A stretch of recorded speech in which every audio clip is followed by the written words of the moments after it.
I've journaled for the past 120 days of my life. These 4 months starting from August 1st and ending on November 30th. Marking this point in my life, journaling by itself has changed every aspect of it for the better. What made me start journaling in the first place, and how this one simple act of writing down my goals and what I'm grateful for changed my life forever. Hello. If you don't know me, my name is Arnel Arcega. I'm one of the healthiest authors and writers on this platform. As such, I educate people on how to read and write so that they can improve on their lives. If you want personal help, then check out my Instagram down in the link in the description, as well as my books down there as well. For now, let's get into journaling, what it took for me to understand the power of it, and why this act matters. It's no surprise that in the past week I've taken a break off of YouTube. This is because of the fact that I was dealing with my own health issues, being sick, but also taking my own kind of vacation. But in that time, I've still kept one simple habit that made me appreciate that moment, as well as everything that I built in these past 4 months. And it's this journal. This journal right here is a journal I started all the way back in my sophomore year of high school. To build context for this journal, I want to go back and demonstrate all of these other journals back here. I started journaling out of sheer anger. Going back to middle school, I had a falling out with a friend. We broke things off, and she was doing fine, but I was angry. I was so angry, in fact, that I made this. This right here was the first ever documented journal I've ever done. I never tried it before, but I was watching a lot of videos to cope with my situation, and in this example, I found myself writing a lot. I never understood the power of writing at this point, as I was just a video gamer, but I used this period to just write something. It wasn't perfect, and it's a very angry journal looking back at it, but I appreciate this moment of time.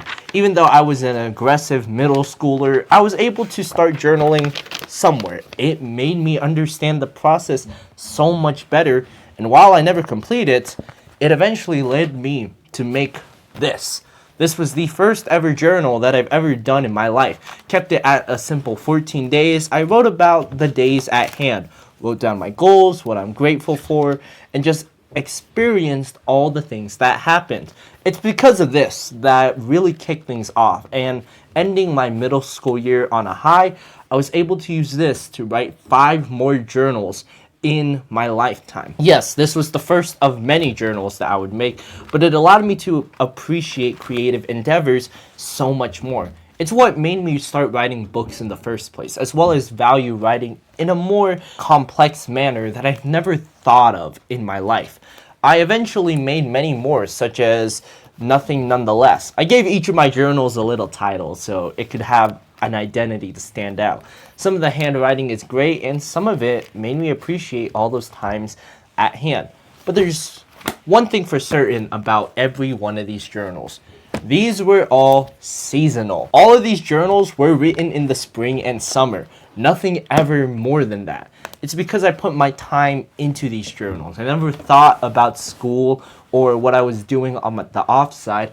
I use these journals as a way to appreciate the summer more. And every single one of these are just used as a manner to look back at that period much more clearer. But this journal right here, the one I started back in my sophomore year, is what got me to the point that I am now. Before this school year started, I wanted to look back at this journal, as half of it is just made up of that sophomore experience. I never finished it fully, and there was a whole lot of pages left. So what I did was I started journaling. I used these sticky notes as a way to write down my goals, and eventually formed into the success that I've built up in these past 4 months.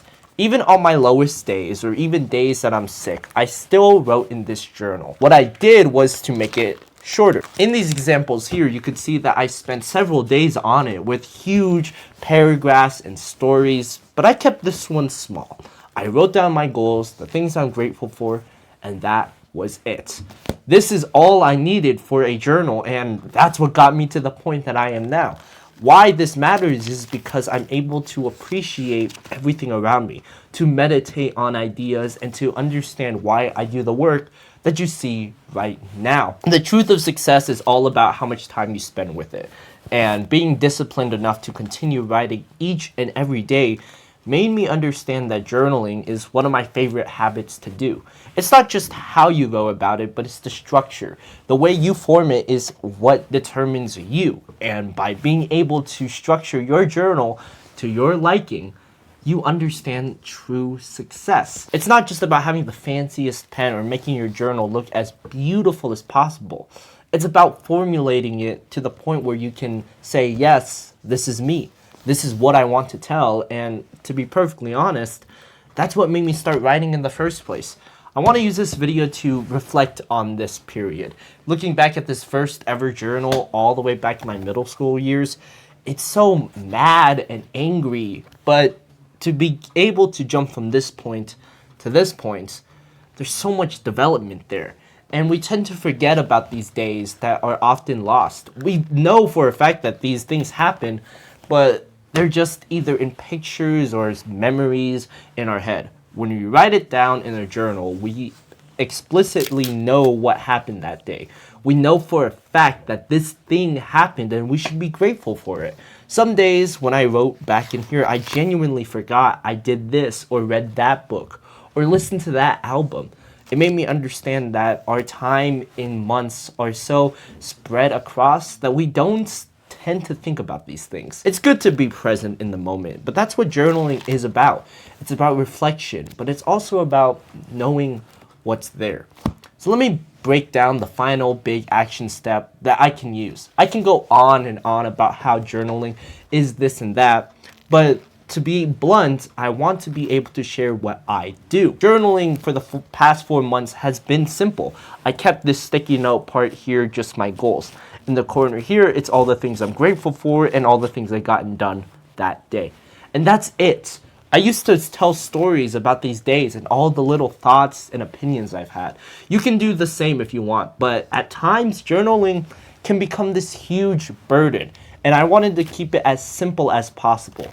The reason why I came back to it wasn't just because of the missing pages, but because I knew I had to document this year.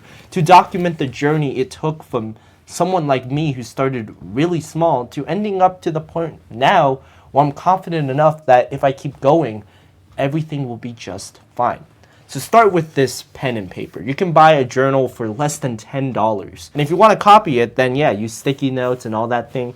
But you don't need it. If you want to go back to my first ever journal here, it was the same idea, even though it was a lot more paragraphs, a lot more pen works, and so on. But to be able to enjoy what you know, this is what you have to write about. Write about your day. Write about this video for all I care. Write about the moment you are here now. Because once you click off this video, you have the ability to write down anything you want. Whether good or whether bad, you know how to tell a story. And you have the ability to write whatever the hell you want. So go for it. Write down your goals. Write down your situation. And write down the things you are feeling. It only takes 20, maybe 30 minutes of your time. This isn't schoolwork where it's graded, but you should be able to reflect on this. Be proud of what you're writing. And if it's too much, then cut it down. If it's too short, add more. Get it to the perfect, ripe amount. And even if things are too small, remember, words pile up, and the more time you progress, you'll eventually end up at the end. I really appreciated these past 120 days, and I continue to improve on myself, both on this YouTube channel, as well as being able to be the best author that I can be. I want to tell stories that will change generations, and for me to have that ability, I have to change my life with it. I hope you enjoyed today's video. Use this time wisely to journal something. It could be on a blank piece of paper for all I care, but I would highly suggest buying a journal, whether that's for like a few dollars or a little bit more. Keep that in mind. It doesn't have to be a planner, but it is your story. I hope you can use this time to start writing. If you want personal help, then check out my Instagram down the link in the description, as well as my books for inspiration. And until next time, keep on reading, keep on writing. Take care.